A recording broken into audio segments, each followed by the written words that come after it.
Chantik all over the world. Ngayong gabi, sana naman pong kwento. Charot! Umamin kayo! Pang MMK itong natin, setting natin for today's vlog.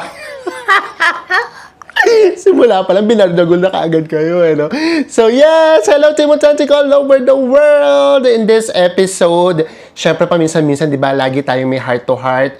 Dahil, again, kapag kasi sa live, hindi tayo masyadong nakakapagkwentuhan dahil ang daming questions. So, kaya meron tayong heart-to-heart after lagi nung series natin, usually, para yung magiging recap natin, kano ba yung mga natutunan natin, ganyan. So, in this episode, dalawa yung itatackle natin. So, una, yung kauna-unahan nating collaboration with Klook. And then, isama na rin natin doon slash yung mga meron tayong kauna-unahan ulit na experience namin na meron tayong nakasamang mga kapwa content creators. And then, slash ulit, ready na ba kami na makipag-collaborate sa iba pang mga kapwa nating content creators. And pangalawa, ito nga yung kasabihan na give credit where credit is due. Ito naman, tungkol naman to doon sa Reddit thread natin na sa totoo lang, 9 months na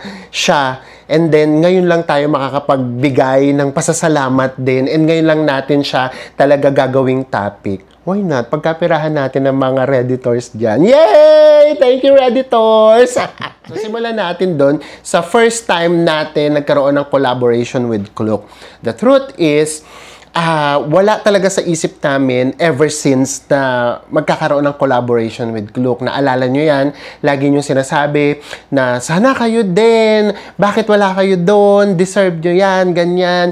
Yung iba sa sobrang love sa amin, ganun. And totoo din to, ha, to be honest. Meron din namang iba na ginagawa nila yon laban sa amin. Kumbaga parang idinadown naman kami. O, bakit wala kayo sa Klook? Kasi hindi nyo deserve yan. Kumbaga kabaliktaran. O, ba't wala kayo sa Klook? Kasi hindi bagay sa inyo yan. So, ganun dati yung mga comments na nare-receive namin. And alala nyo, dun sa mga ka-authentic natin noon pa man, ang sinasabi namin sa inyo na, una, hindi tayo pang Klook because, number one, lagi tayo, or mas madalas, baka nga 90%, lagi tayong mga DIY.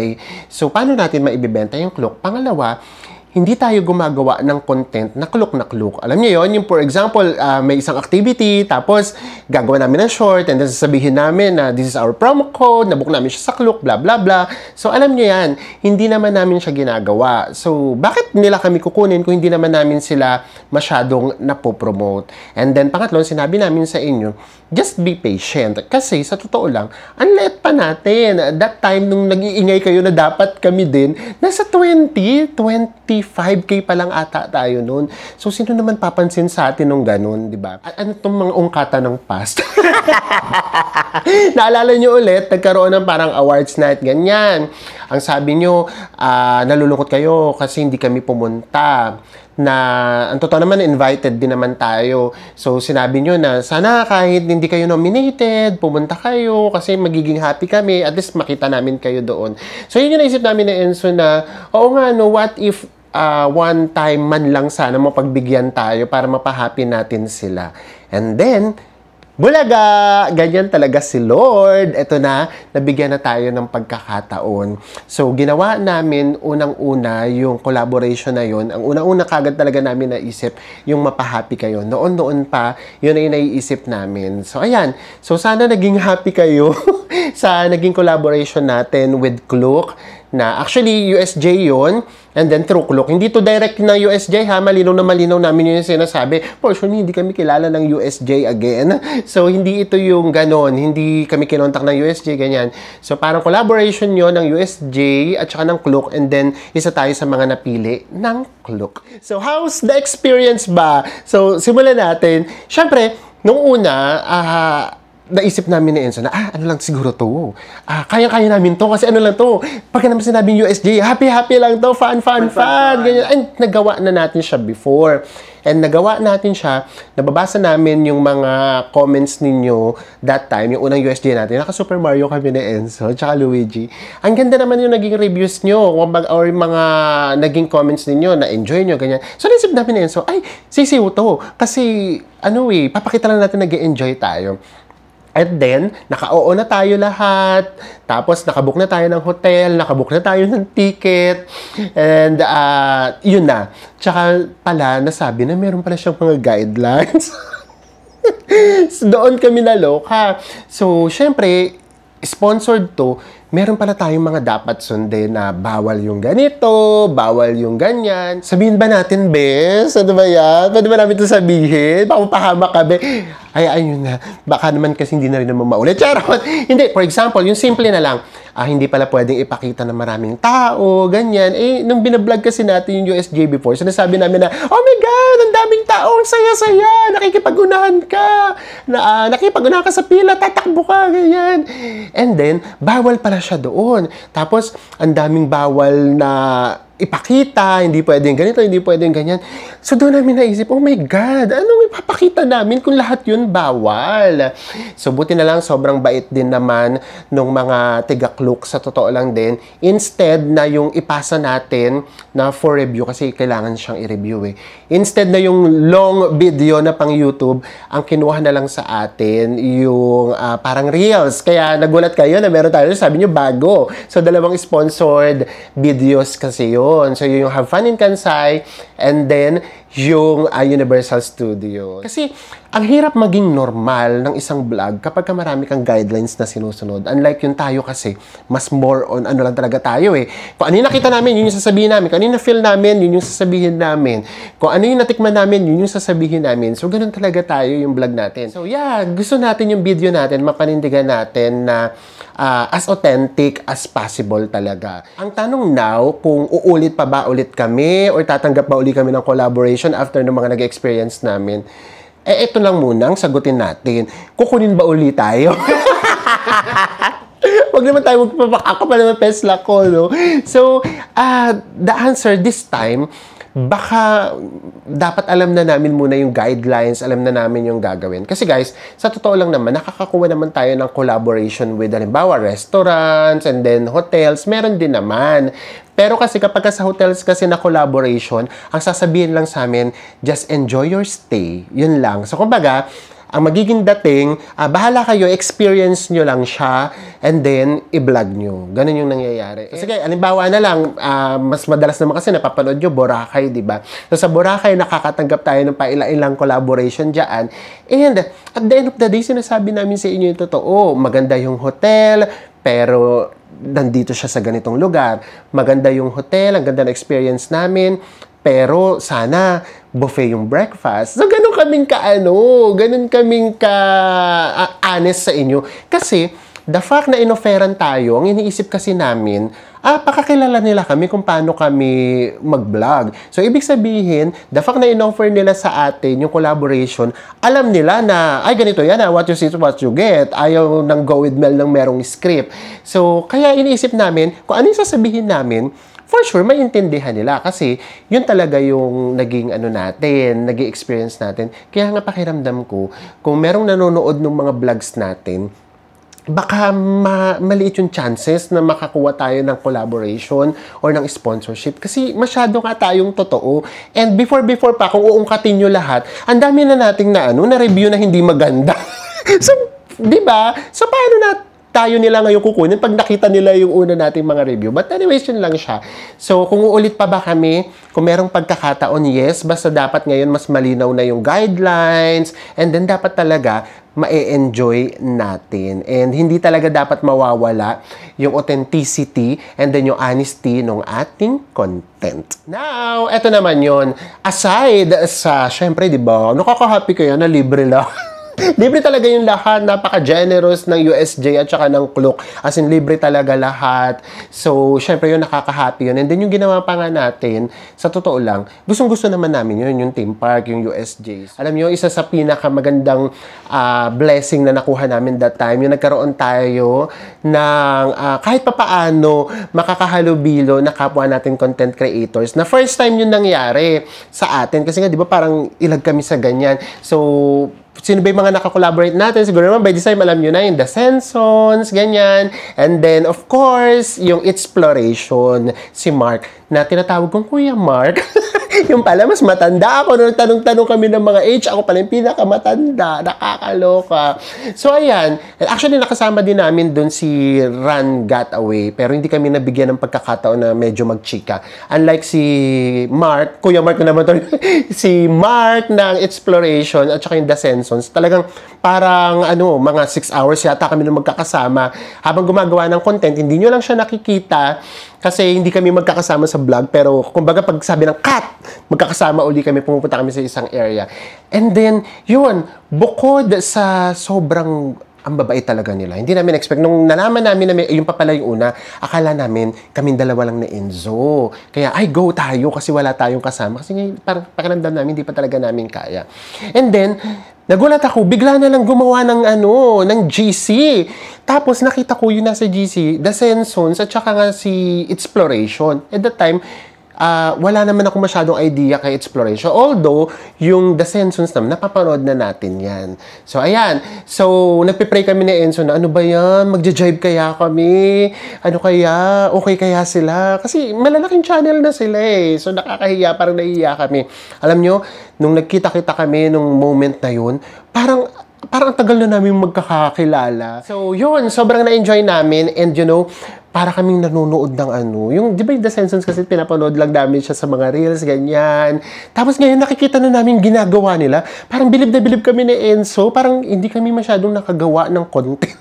Kasi wala kami ibang ginawa kundi manood lang na manood sa kanila. Tapos nag-ano kami na Enzo na, ay, ganun pala yun. Ay, ganyan pala yun. Kasi guys, ang hirap pagsabayin ng Reels at saka ng ng YouTube. Kasi di ba yung YouTube, nakapahiga. O, di ba? Tapos yung kasi, Reels, nakatayo siya. So, alam niyo, merong experience na kailangan mong ulitin. Nagawa mo na, tapos ulitin mo na naman. Ay, ito for YouTube. Ay, ito for Reels. So, sobrang hirap niya talaga.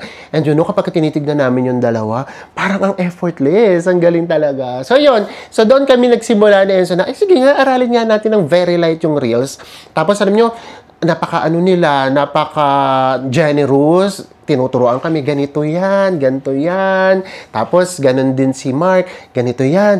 So, alam nyo yun, more than doon sa free na trip natin sa USJ na sponsorship sa Japan, yung para kaming nagkaroon ng ng tutorial, yun lang, sobrang laking bagay na yun sa atin. Kaya very grateful kami na finally, nagkaroon tayo ng collaboration with Klook and then meron na rin tayo kahit papaano nakasama ng mga kapwa content creators. Now, the question is, magtutuloy-tuloy na ba yan? Open na ba kami sa possibility na meron tayong ibang makaka-collaborate? The truth is, syempre, hindi pa rin naman tayo ganun ka-komportable. Let's see. Basta ganito, kung gagawa tayo ng collaboration, dapat kahit papaano, medyo may contact na. Alam niyo, yung medyo meron ng meron ng connection. Kasi ang hirap naman nung mag-meet kayo ng first time, tapos bigla kayong gagawa ng collaboration. Unlike kasi yung nangyari sa atin sa USJ, parang hindi naman kami nagkaroon ng collaboration ng The Sensons at saka ni Exploration. Kumbaga, magkakasama kami, pero hindi siya collaboration na sa isang vlog, ganito, ganyan. So, yun. Pangalawa, syempre, depende pa rin kung ano yung magiging topic natin or kung ano yung magiging content natin. Syempre, dapat lahat pasok sa kung ano yung standard natin, ganyan. Syempre, basta ang standard lang naman natin, dapat authentic and honest. Yun lang naman yun. So, ayun yung ibig naming sabihin. Kasi kapag maiilang kami, mafe-feel nyo yun. Kapag hindi kami komportable, mafe-feel nyo rin siya. Kasi kilala nyo na kami. Ang totoo kilala naman namin yung ibang mga content creators. And then, dumating sa point na, di ba, sinabi nga namin sa inyo na wag na lang muna tayo magbanggit ng mga content creators kasi dumating na parang naging competition yung travel vlogs, yung vlogging, parang naging competition. And swear to God, hindi namin naisip ni Enzo na gawin siyang competition. But, syempre, hindi natin maiiwasan. Minsan yung tao na yung nagko-compare, yung for example, ay, nauna kayo, ginaya kayo ni ganito. Ay, nauna si ganyan, ginaya nyo. Kumbaga, ito lang, base lang to sa amin, Hindi kami pwede magsalita base sa kanila. Hindi naman namin sila nakikita pa. Pero, never kami nagkaroon ng ganon na parang dapat kami mauna, dapat ganito. Ay, pumunta kami doon, tas ginaya kami ni content creator A. Wala kaming ganon. nangyayari siya doon sa mga followers, sa mga subscribers, sila yung nagsasabi nun. So, dumating tuloy sa point na parang, ay, wait lang, sige, wag na nga muna tayo magbanggit ng mga iba pang content creators kasi baka mabigyan na naman ng mabigyan na naman ng kulay, ganyan. Baka dati nanonood kami ng content ni ganito, ni content ni ganyan. Ngayon, baka wag na lang kasi baka mamaya nagawa niya pala tapos sakto naman doon din yung the book namin, baka sabihin ginaya kasi lahat kami meron kaming yung plano na kaagad. So natitsempo lang na minsan si content creator nauna siya doon. So pero ang hirap kasi yun na-explain na sa tutuusin, bakit ba kasi namin pa kailangan mag-explain sa mga, yung mga followers, iba kasi guys yung supporters, sa followers, sa subscribers. Yung mga supporters kasi, ang lawak ng pangunawa. Pero yung mga followers, yung mga subscribers, minsan kasi yan, mas sila yung, ang hirap pag-explainan kasi lahat may kulay, lahat may intriga, ganyan. So, yon, ganun siya.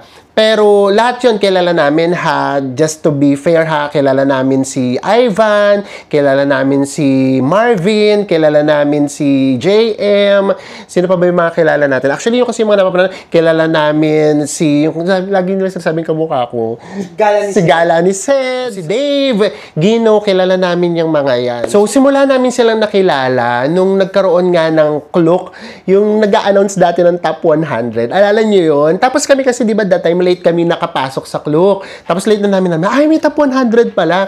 Tapos ang ginawa namin, nung nakita natin yung pangalan natin sa Top 100, tinignan namin lahat nung nandun sa Top 100. Ay, ito pala si ganito. Ay, ito pala si ganyan. So, doon namin sila nakilala. So, ganun kaming ka-excited before ni Enzo na, ay, parang ang sarap yata na meron kang kakilala kahit paano na content creator. So, alam nyo, kung anong pinaggagawa namin ni Enzo that time, pinag-a-add namin yung mga nandoon sa sa Top 100, pinagpa-follow namin. But ito, syempre, just to give credit lang din naman. Kaya si Ivan de Guzman, meron siyang kahit papaanong meron siyang soft spot sa mga puso namin ni Enzo. Kasi that time, sa lahat ng finalo namin ni Enzo, si Ivan yung kaisa-isang nag-follow back sa amin that time. That was 1 year ago. So, siya yung kauna-una nag-follow back sa amin nung 2023. Matagal-tagal na rin pala. Tapos, alam niyo, syempre, that time, parang medyo immature ka pa. Lahat ng finalo namin na hindi kami finalo back, pinag-unfollow uli namin. Ang sama ng ugali namin, no? So, anyway, so ayan. So, we are happy now na kahit paano nagkakaroon na ulit tayo ng connection with other content creators. Ganun talaga minsan, ikaw talaga minsan yung kailangan gumawa ng first step eh. Oo, ikaw yung mag-reach out para to make them feel na, uy, ano tayo dito, wala kaming masamang tinapay kahit kanino. Or ano lang ito ha, content lang, walang personal, kumbaga yan. Kaya ngayon, after nung nangyari doon sa USJ, na-meet namin yung The Sensons and then si Mark ng Exploration, nagsimula kaming mag-reach out ulit sa mga kapwa content creator, nag-follow na uli kami, and awa naman ng Diyos, may nag-aano na sa atin, may nagpa-follow back na sa atin, kinikilig na kami ni Enzo na, kaya, the same thing din naman, alam nyo, meron din pala na, parang, siguro nga kailangan talaga mag-reach out. Meron na kaming finalo, tapos magugulat sila, finalo natin sila, magpa-follow back sila, tapos bigla sila magme-message na, uy, pinapanood ko kayo, parang nakakakilig. Same din kami, kapag ka nagpa-follow back sa amin, yung mga kapwa content creator, kinikilig din kami. Kasi, hindi lang yung ay, kilala kami, nakilala kami. Kumbaga parang, ay, kahit pala papaano, alam pala nila nag-exist tayo, parang ganyan. So, kumbaga, possibilities, yun lang yun, yung possibilities talaga. And nagsimula lahat to, babalik na naman tayo ng dahil doon sa collaboration with Klook, and then yung una nating mga nakasama, yung The Sensons, and then si Mark ng Exploration. Kasi kung yung unang experience namin, sinungitan agad kami, or hindi ka agad nag-jive, baka magkaroon kami ng something na matrauma kami, hindi na kami umulit. Pero nang dahil sa magandang experience namin with them, so kumbaga, pati kami, naging open na kami na, oo nga no, why not? Let's reach out, tignan natin, and then bahala na yung possibilities, di ba? Heto na, mga Redditors, abang na abang, fast forward! Eto na, yung sinasabi naming mag-give back naman ng credit. Kasi, sa totoo lang, ang hirap kasi niyang timbangin. Sige, magpapakaanis uli kami. Siyempre, nung time kasi na yung kumbaga umingay ng very light yung name namin, syempre gusto namin kayo lahat pasalamatan. Pero, o sige, amin kami. Baka hindi ko alam ha, yung ibang content creators, kung aamin sila, kung familiar sila sa mga Reddit threads. So kami kasi, familiar kami sa Reddit threads kasi nga, merong nagsisend sa atin ng mga, tawag nito, mga screenshot. And then, syempre, naano din kami, na tawag nito, na curious. So, ang ginawa namin, ay, ito pala yung yung thread natin. So, nagbasa-basa kami ng thread. And bukod sa thread kasi natin, doon namin nakita na meron palang iba pang thread. So, syempre, kumbaga, parang, ano na lang, maging sensitive na lang ba kami na yung isang thread, parang ganito, tapos kami, porket medyo mas maganda yung review sa amin, iaano namin. Pero, dumating na nga kami sa point, lalo na ngayon, na kailangan naming pasalamatan yung Redditors, yung mga Reddit goers yung tawag namin. Kasi, nung time na kailangan namin ng support, that was last year, June, yun yung mag-80% tayo. Yan yung papunta tayo ng ng Indochina.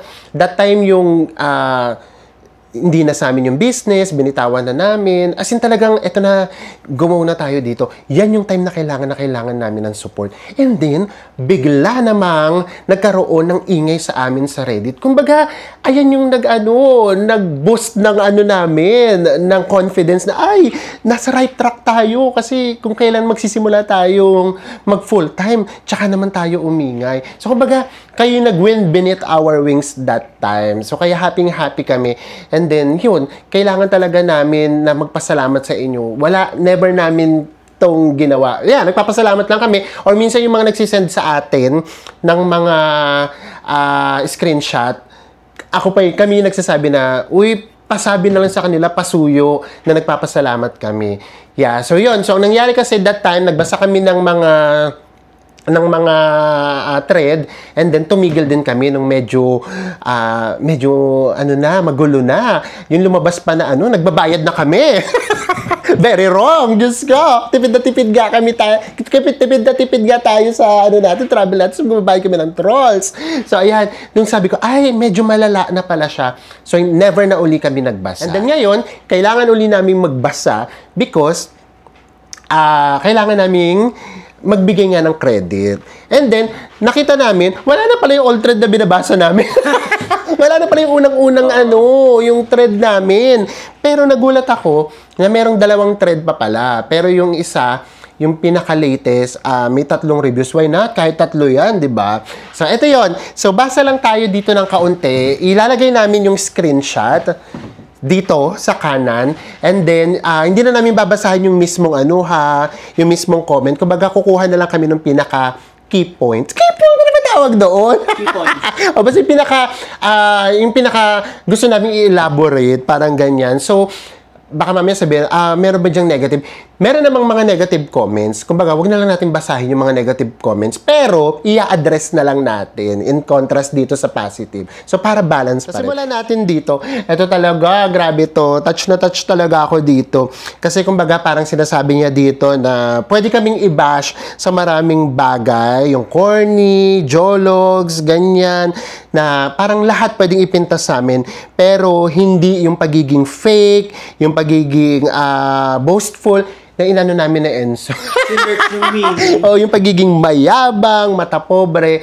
Ayan. And then, at the end, sinabi niya na because we are genuinely good people. And nakikita daw nila yun sa amin. Eto, nakaka-touch siya kasi ibig sabihin, tumatagos na pala kami talaga sa inyo. The fact na, ang nakikita nyo lang naman, nagta-travel vlog tayo, nagbibigay kami ng information, sinasabi namin sa inyo yung tungkol sa mga lugar, and yet nakikita nyo yung ganda ng pagkatao namin. Nakaka-touch siya ha, kasi minsan nga kaharap mo na yung tao, ang hirap pang makita yung ganda at yung totoong ugali ng isang tao. Ang hirap basahin. Tapos kami, nandito kami, nandyan kami ngayon sa TV screen nyo, na by the way, ayan na na naman tayo, na abala naman tayo. Kasi nakita namin dun sa aming analytics, 75% ng nanonood ng vlog natin sa TV. Kaya ngayon, medyo nag-effort ako. Kasi kita-kita yung pores ko pala sa TV. So anyways, yun lang. So imagine niyo, napapanood nyo lang kami sa TV, pero nababasa nyo kung ano yung ugali namin, ganyan. So yun, yung pagiging mata pobre kasi, hindi namin siya pwedeng ugaliin. Kasi una, hindi naman namin kailanman inisip na mas mataas kami sa iba. You know, so walang ganong mangyayari. And gaya nga sasabi namin sa inyo, ngayon, ilang taon na nakakaraan o pagpagay natin mag-isang taon na. Etong mga binabasa natin, mga ano to ha, mga 10 months ago pa to ha. So by this time, sabihin nyo sa amin kung may nagbago na ba sa amin. Ito yung right time na pwede nyo sabihin na may nagbago na sa amin. Lalo na ngayon na kahit papaano, umusad yung channel natin. Nakakabili na tayo ng ganito, nakakapunta na tayo sa ganito. So kumbaga medyo na-afford natin yung ibang bagay. May nabago ba sa amin? Kayo kasi makakaalam niyan. So, ayun. So, I mean, hindi kami pwedeng maging mata pobre kasi kahit nasa magandang hotel kami, masarap yung kinakain namin, lalabas at lalabas pa rin talaga yung kajologsa namin because yun talaga kami. Hindi mo naman kasi mababago kung ano kay. Kasi kung ano ka, yun ka talaga. Minsan, maitatago mo, pero lalabas at lalabas kung ano talaga yung ugali. Next na tayo. So, ito naman, sinabi niya na natuwa daw siya sa Sapa vlog natin kasi parang, kami pa lang daw yung nakita nilang pumasok talaga sa fancy pan, umakyat at bubaba. At dahil daw doon, na-justify daw natin na hindi easy sa senior and then sa mga bata yung hike. Ito kasi, ginagawa talaga natin siya because, yun nga, kapag kasi reels, kapag kasi shorts, di ba ipapakita lang, ganito siya kaganda, ganyan. Pero, hindi naman pinakita yung journey. Kami kasi gusto namin sa inyo ipakita yung journey. Kasi yes, maganda nga siya. Ang tanong, kaya mo ba siyang puntahan? Yes, maganda nga siya. Kaya mo ba siyang akyatin? Yes, maganda nga siya. Kaya ba siya nung kasama mong senior? Kaya ba siya nung kasama mong bata? So, yun kasi yung lagi naming iniisip. Every time na pumupunta kami sa isang lugar, hindi pwedeng maganda lang. Dapat ipakita namin sa inyo na mahirap yung biyahe, komportable ba yung biyahe, tapos may akyatin ba. Yung katulad doon na lang sa mga, merong mga view deck, yung mga tower. Ganun talaga sa Japan. Di ba? Wala naman dun sa inyo magsasabi na na kailangan yung bumaba ng 3 floors, 2 floors pababa after nyo sa view deck. Kasi di ba dadaan nga kayo sa mga restaurant para nga, para maingganyo kayong bumili. So wala naman ganun, wala kayong nung mababasa na ang alam nyo lang, aakyat tayong lahat ng nakalift tayo papunta doon mismo sa pinaka-tower, doon sa view deck. Pero wala naman doon nagsabi kahit kailan na, ay guys, eto yon ha, bababa tayo ng 3 floors na hagdan lang. Walang ganon. So yun, gusto namin, sa amin nyo siya marinig, mapanood, para just in case, maging masaya lahat ng magiging bakasyon nyo. Kasi kailangan nating i-consider yung mga nagta-travel by this time na mga seniors. Kasi, syempre, lalo na kapag kami seniors tayong kasama, dapat lahat na nung travels nila, yung comfort na nila iniisip natin. Kasi ito na yung mga time na dapat nagre-relax na lang sila. Yes, sobrang ganda ng fancy pan, pero gusto namin sa inyo ipakita na mahirap siya. Lalo na yung pababa. At saka yun nga, hindi lahat doon merong, tawag nito, cable car, hindi lahat doon may escalator. Meron at meron kayong aakyatin. So, sasabihin din namin siya, hanggat dito lang sila pwede, kasi nandito lang yung cable car, sa iba hindi na sila pwede kasi hagdan na. So, yun siya. Next, I like them so much. Nung una, hindi daw sila nahuhook sa channel natin kasi daw parang daw ako intimidating, ganyan. Pero na-amaze daw sila sa mindset naming dalawa ni Enzo, pati yung pag-acknowledge sa mga mali at mga kailangan naming i-improve. So, yun, naalala nyo rin before, lagi namin sa inyo yung sinasabi na kung pagka pinanood nyo kami tas ayaw nyo sa amin, nood kayo sa amin ng mga 3 or 5 beses. Kasi yung unang nood nyo sa amin, hindi nyo kami magugustuhan. Ang taratitat ko, lagi ako nagsasalita. Sa Enzo naman, napaka-nonchalant, ganyan. Tapos, parang puro kwento. Pero, the more nyo kaming pinapanood, the more nyo na kaming makikilala. So, kumbaga, you are giving us the chance na hindi yung unang panood pa, ayaw ko na sa kanila. So, di ba yun yung lagi namin sa inyo sasabihin? Katulad dun sa kanya, kaya nagustuhan namin yung comment niya. Kasi yun yung totoo. Kailangan talaga minsan na panoorin kami ng medyo matagal para mas makilala kami, mas magamay kami, ganyan. And then, tungkol naman dun sa pagsasalita kasi, sa totoong buhay, lalo sa mga nakakita sa amin, ang totoong madaldal talaga sa amin, sa Enzo, ako talaga yung mas tahimik. But the problem is, when vlogging talaga, mas ako yung, mas kayang magsalita. So, yeah, nababash ako before na, bigyan mo naman pagkakataon sa Enzo magsalita. Diyos ko po, kung alam nyo na kung paano ko i-push sa Enzo before na mag-vlog, na i-push siya magsalita. Kasi syempre gusto ko ako yung tahimik para wala masyadong diba, ganap sa buhay. Pero, nakita ko siya habang pinipilit ko siya, mas lalo siyang nape-pressure, mas lalo siyang nape-feel bad kapag meron siyang gusto sabihin, hindi niya masabi. Yun lang din siguro yung pakiusap natin. Huwag natin siyang i-pressure. Kung gusto niya naman kasi magsalita, pwede naman siyang magsalita. And then, alam ko, ang daming naiirita na daw sa boses ko, ganyan. Nababasa din naman namin yun. Kahit naman sa comment section namin, sinasabi nakakairita yung boses ko, na hindi daw sila sanay na ako yung nagsasalita sa background.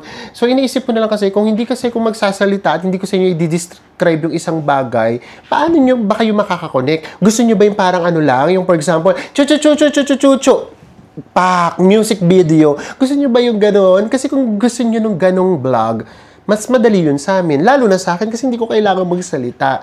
But, hindi kasi siya ganon. Ang gusto kasi talaga namin, maipa-feel namin, nakasama namin kayo. Yung parang kaibigan, nakakwentuhan, na pareho tayo naglalakad, sabay tayo naglalakad, yung nakikita namin, sinasabi namin siya. Or parang video call, yung nakikita namin, sinasabi namin sa inyo. So, ganun siya. And then, minsan, syempre, may something pa ako naiisip na, hindi siya sanay na na boses ko yung background. Sino gusto niya? Si Ivana Alawi background. Channel namin to.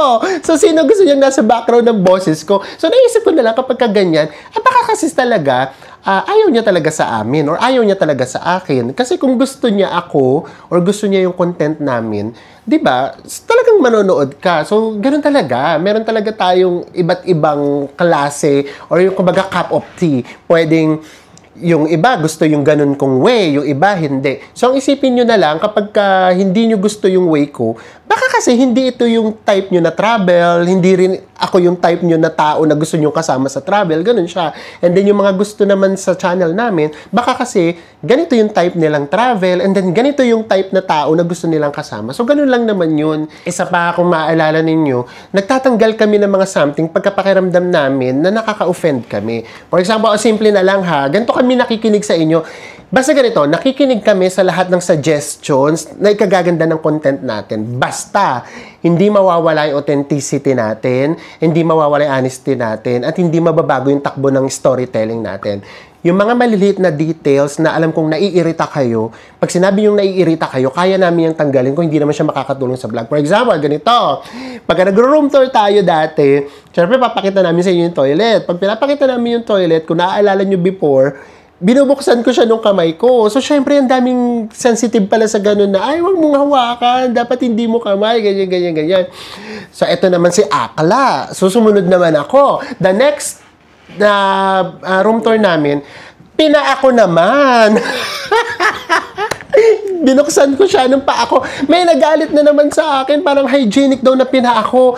So sabi ko, my gosh, hindi ko na alam kung saan ako, lulugar. So ang ginawa namin, tinanggal na lang namin siya. Pagka nagro-room tour tayo, pinapakita namin sa inyo yung toilet, pero hindi na namin sa inyo pinapakita kung binubuksan ba namin or hindi. O, diba? So, I mean, yun, yung mga ganun, pwede namin yung tanggalin kasi hindi naman siya malaking parte nung isang content natin. So, yun, yung ganun kami nakikinig. Kaya nga, 8 p.m. na tayo nag-showing. Alala nyo dati, 12 noon tayo. Kaya kami nag-8 p.m. Kasi ang dami nagsasabi na pagod sila sa trabaho, tapos kapag nanonood sila ng content natin, nare-relax sila. So, yun kasi yung after a long day, magre-relax sila. So, ayoko naman, after a long day na pagod na kayo, tapos manonood kayo na 8 p.m., nabwisit pa kayo sa...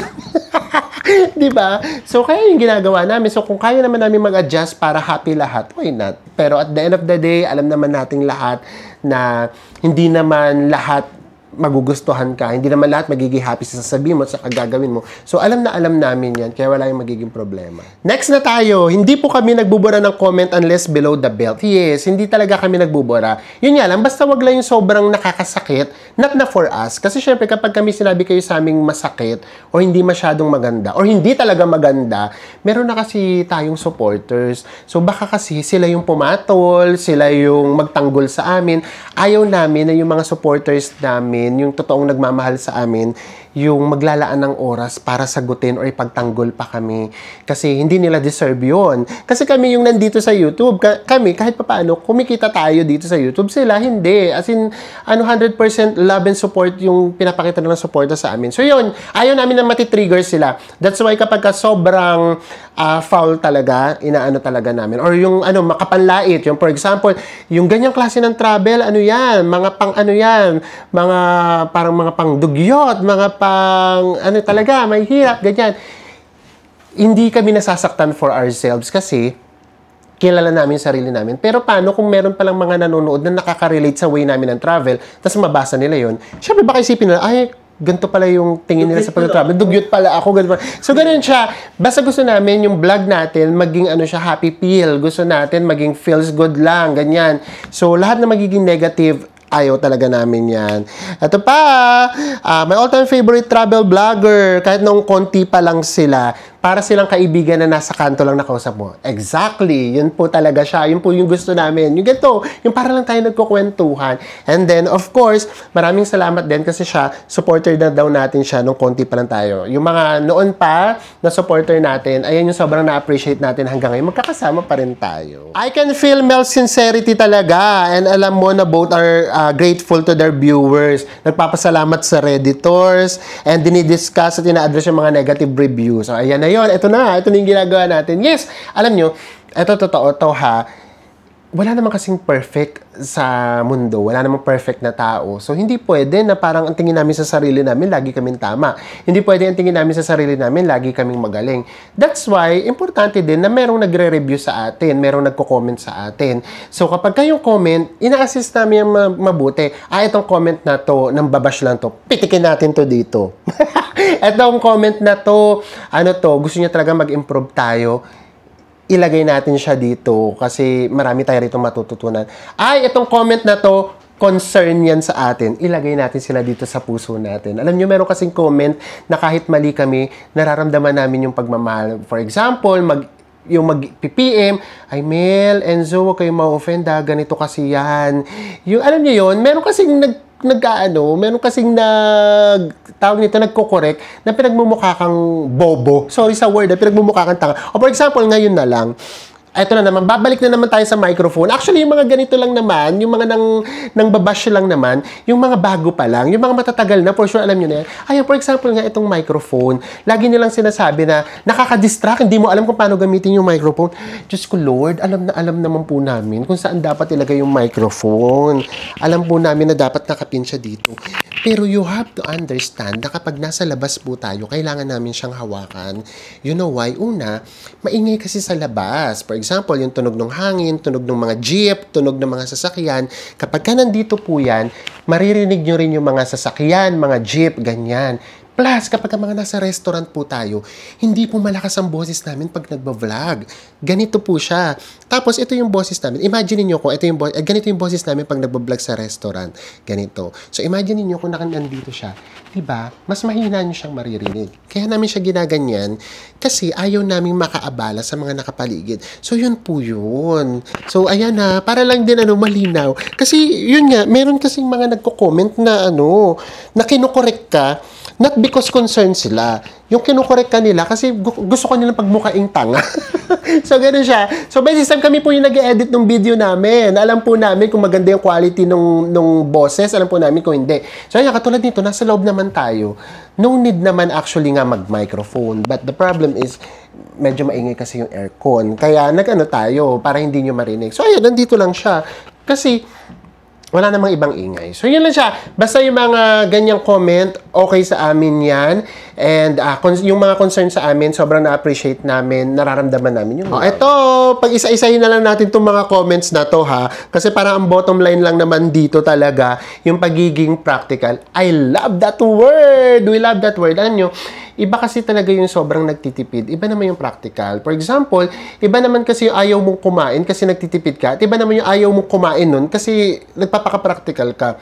So, yun siya. Magkaiba talaga siya. Kami ni Enzo, willing kaming gumastos. Basta alam namin na yung kakainin namin ay worth it. Yung pupuntahan namin ay worth it. Kasi hard-earned money naman yung pera natin. And gusto rin namin ipakita sa inyo na yung pupuntahan yung worth it.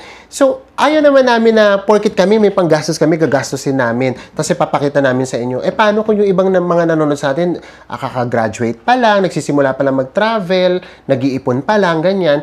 So, paano kung sundan nila yung travel na ginawa namin, tapos ang totoo, hindi naman pala siya worth it. So, ganun siya.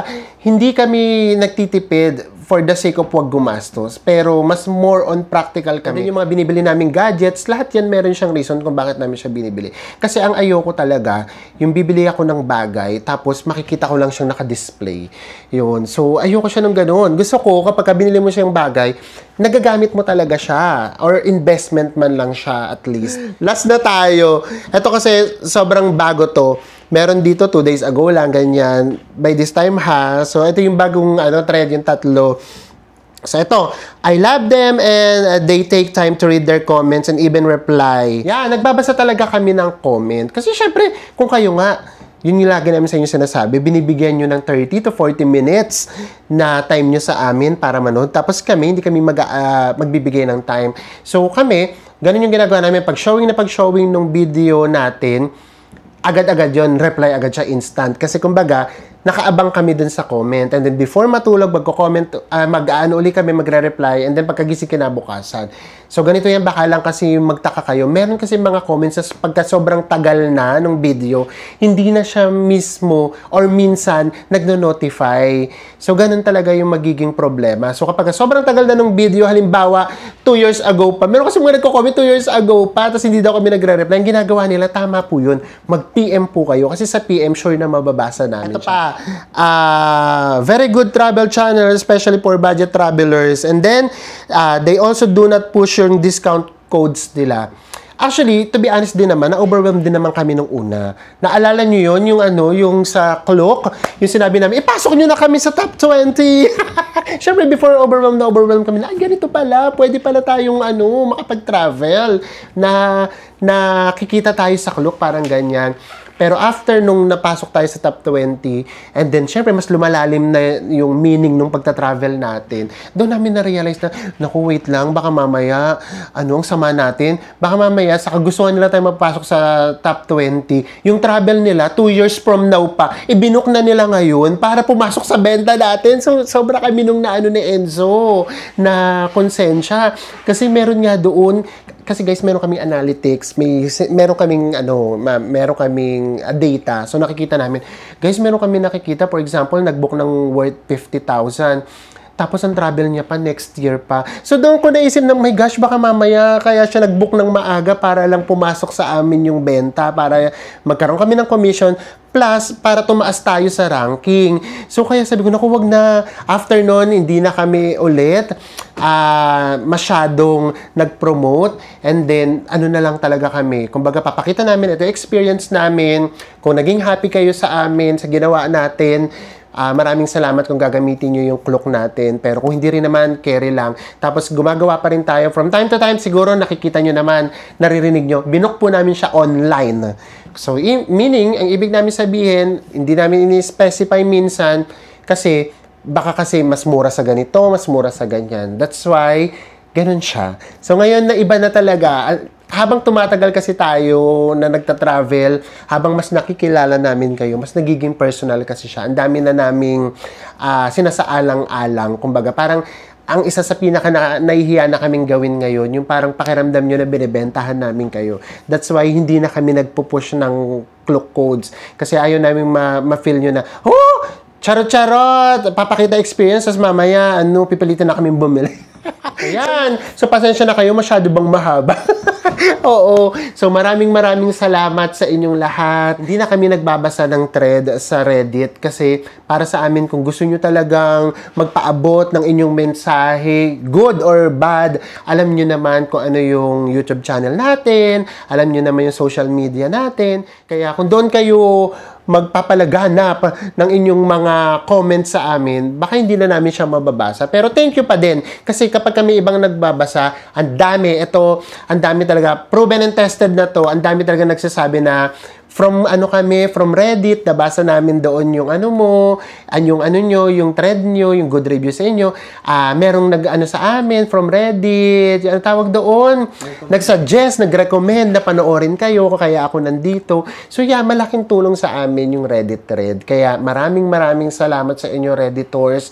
And basta, kung meron lang talaga kami ipagdarasal, sana mas maging, pa talaga tayo, mas maging kinder, maging more compassion, ganyan. Kasi kung kaya nating iparating yung gusto nating iparating in a nice way, much better. Basta kayong mga real authentic dyan, mula pa lang nung simula, kayong makakaalam kung nagbago na kami or magbabago pa kami. And saan man tayo dalhin, kayo pa rin yung gusto naming kasama hanggang huli. And with that, magkita-kita ulit tayo sa mga susunod pa nating travel vlogs. Bye everyone! Mwah!